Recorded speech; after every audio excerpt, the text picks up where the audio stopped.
స్త్రీ ఏ రకమైన భర్తను కోరుకుంటుందో భర్తలందరూ ఆలోచించాలి. భార్యకి పనుల్లో సాయం చేయాలి మగాడు ఖచ్చితంగా. ఆ లక్షణం కూడా ఉండాలి. దీనికి అహంకారం అవసరం లేదండి.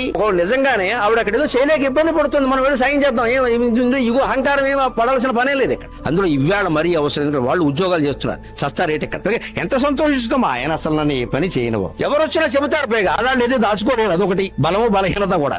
ఎంత శ్రద్ధగా చాలండి, ఆ ఒక్క భావన చాలండి. అందుకని ఎవరన్నా ఇంటికి వస్తే మీ ఆయన మా ఆయన బంగారం ఉండవు, అంతకంటే కావాల్సింది ఏమిటయా? నీకు నెలకు ₹1,00,000 జీతం వచ్చిన భార్య మర్చిపోయినప్పుడు ఎందుకు జీవితం పనిలేక?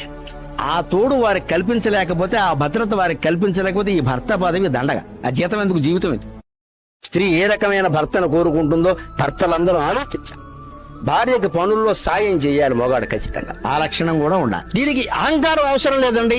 నిజంగానే ఆవిడ అక్కడ ఏదో చేయలేక ఇబ్బంది పడుతుంది, మనం వెళ్ళి సాయం చేద్దాం, ఇగో అహంకారం ఏమో పడాల్సిన పనే లేదు ఇక్కడ. అందులో ఇవాళ మరీ అవసరం, ఎందుకంటే వాళ్ళు ఉద్యోగాలు చేస్తున్నారు, సస్తా రేట్ ఇక్కడ. ఎంత సంతోషిస్తాం, ఆయన అసలు నన్ను ఏ పని చేయనవో. ఎవరు వచ్చినా చెబుతారు, పైగా ఆడాళ్ళు ఏదో దాచుకోలేదు, అదొకటి బలము బలహీనత కూడా.